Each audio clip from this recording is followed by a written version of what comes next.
get a halter on them and deworm them and all that, but Thunder's still not very used to pressure, and sometimes he still puts up a fight when I want to put on the halter. So let's see how it goes. I'll explain what I do as I move on with him.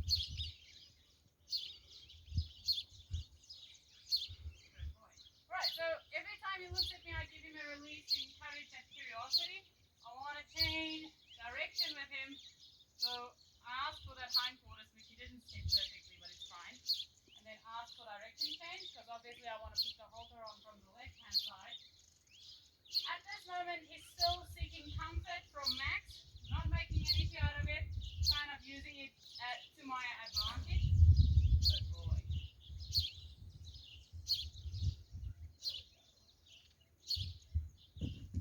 Right, so this is kind of what he still does. He doesn't fully trust me yet, so I'll just work with it. Get him to change direction again.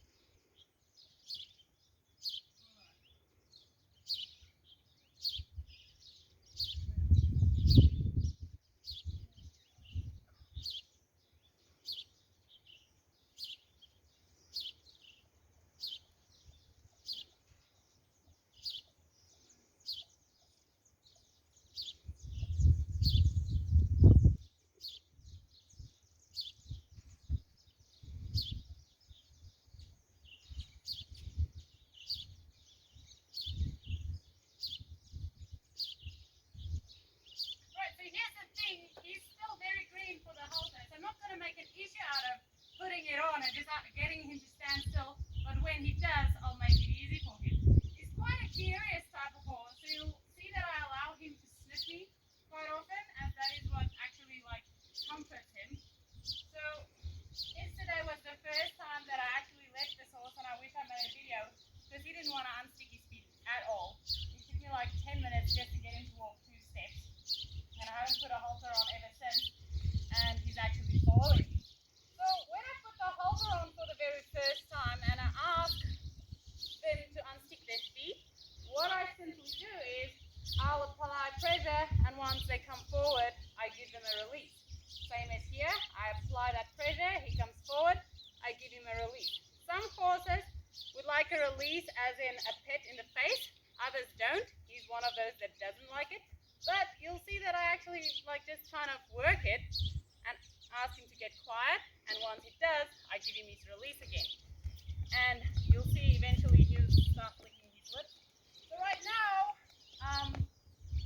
my goal or the aim that I'm working towards here is to just get him to actually respond to the halter quite nicely, get him to turn to the right hand side, get his hindquarters through, very nice there, Thunder. You'll see that I apply pressure and release and apply pressure and release as we go. I don't keep the pressure there. Good boy. Nice change to the left hand side. But when he does fight the halter, I do apply the pressure and I release so that he follows me easily without a lot of pressure on the halter. This will also teach them that once you start tying them up and they want to pull back, they feel pressure, and then they'll remember, pressure means go a bit forward, and then they will release themselves and not pull back or break your halters or anything like that. Well done, Thunder. Right, so as he did fairly well, we can see if we can take it a step further and start moving down towards his legs. Don't know if he'll allow me, but we can see how it goes. Good job. Good job. There we go. So if he wants to ask questions, he's more than welcome, but he's not going to get a release from fighting me. He's going to get his release from getting quiet. Good job. And there, he's licking his lips, so he's thinking about what it is that I'm asking and doing. Good boy. And when I start working towards picking up their feet, I don't just go in and pick it up. I actually just start touching it so that they can learn to trust my hand going down their leg. Good boy. And just actually touching down to his feet. So you'll also notice that I work my way down gradually. I don't just go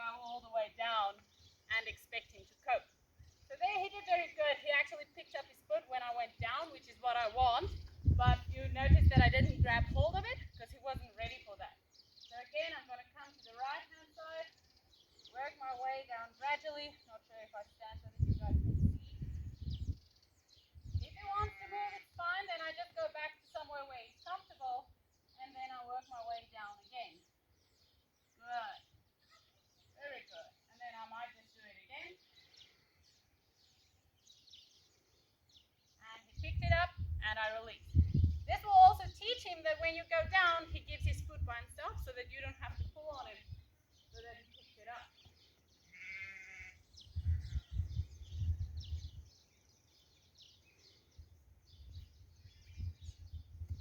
All right, all right, all right, all right,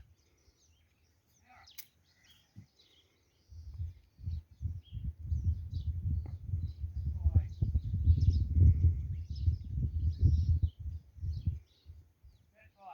Alright, so what I did there was to grab that foot when he wasn't ready for it, just to make an example of what you can expect when he's not ready for it. And the second time I waited on him to pick it up, and I hold it, and I gave it back before he can take it back. That will teach him to trust you with his foot and that you will give it back in time. Right, so this is very important for me when you start working your horse and you got him on a halter and all that, to start picking up his feet. You never know when you can get an injury or anything can happen, or you have to trim their feet or anything.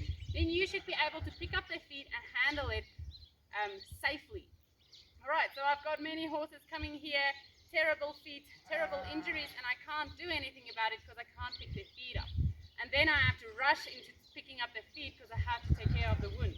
So this is very important. The first thing you do when you get the halter on your horse is to actually get them to pick up their feet. But remember to do it as your horse allows you to,